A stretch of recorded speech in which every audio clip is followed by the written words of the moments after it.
O Fundo Monetário Internacional subiu a perspectiva para o PIB brasileiro em 1,1 ponto percentual neste ano. Com isso, a previsão para o Produto Interno Bruto do país é de um crescimento de 2,8%.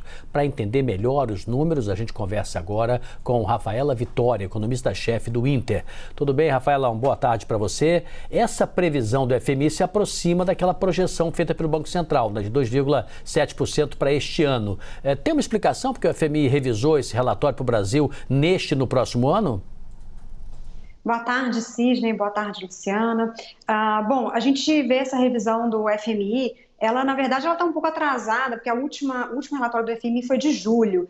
E, de fato, de julho para cá, o próprio mercado brasileiro, assim como o Banco Central, já divulgaram essas revisões de projeção. A gente teve um segundo trimestre que surpreendeu para cima. A gente vem acompanhando o crescimento dos setores de serviços, o crescimento do mercado de trabalho. Então, a gente teve realmente uma surpresa positiva na economia brasileira esse ano.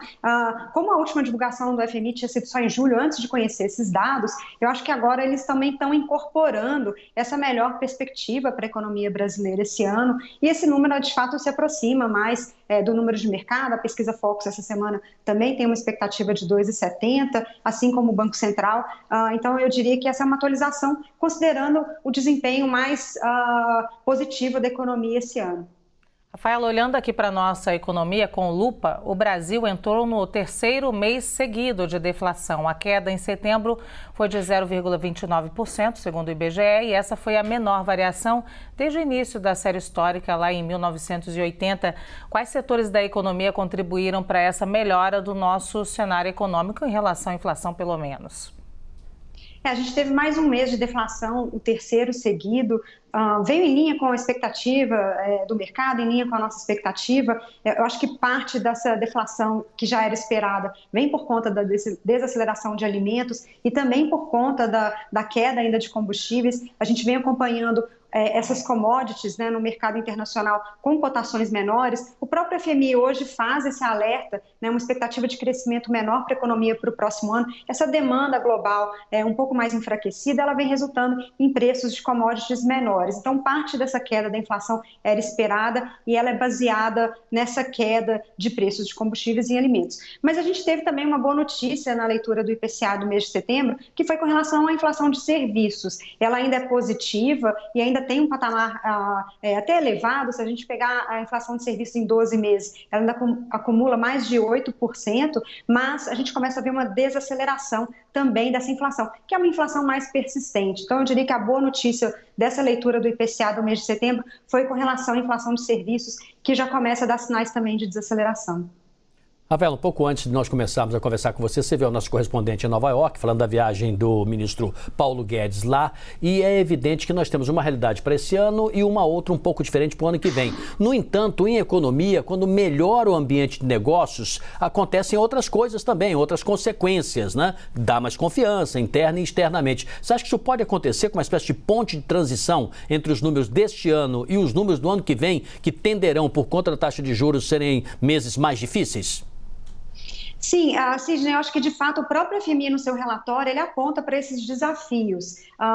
É um desafio muito grande, A gente tem algumas pressões na economia global, a guerra da Rússia na Ucrânia, com uma falta de energia, uma crise energética na Europa, mas por outro lado a inflação ela ainda está muito elevada em vários países. Não é o caso, o Brasil já começa a colher frutos da política monetária, mas o FMI ressalta isso, a importância de se controlar a inflação para o futuro do crescimento da economia. Eu acho que é isso que a gente vê no Brasil. Esse controle da inflação que a gente já começa a sentir, as famílias começam a sentir, a gente vê isso nos índices de confiança dos empresários, setor de serviço, comércio, a inflação menor, a gente vê isso também nos rendimentos dos trabalhadores, A última pesquisa da PNAD já mostra uma melhora de rendimentos. Tudo isso é reflexo do controle da inflação. Então, uma vez a inflação estando controlada, a gente pode sim começar a ver perspectivas melhores para 2023. Acho que os próximos meses ainda são meses de transição, tanto aqui no Brasil quanto lá fora, mas acho que o FMI faz uma ressalva muito importante,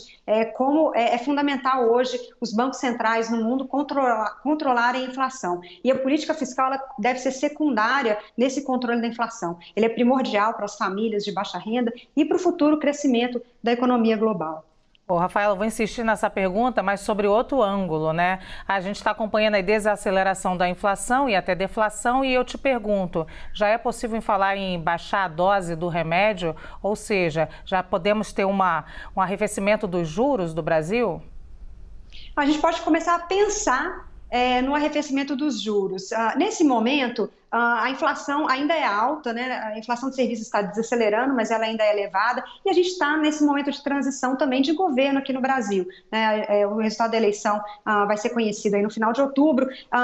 Uma reeleição do governo atual, ou mesmo um novo governo, ainda traz desafios para as políticas fiscais de 2023. Então, essa incerteza, e o Banco Central coloca isso bem na sua última ata, essa incerteza com relação ao rumo fiscal do Brasil, ela deve manter o Banco Central em alerta nesse momento, com juros nesse atual patamar, que é um patamar muito restritivo. Mas se a inflação continuar nessa tendência, uma política fiscal que volte a controlar gastos em 2023, essa tendência de desaceleração pode, inclusive, ser ainda maior, e a gente pode, sim, começar a falar em queda de juros no começo de 2023.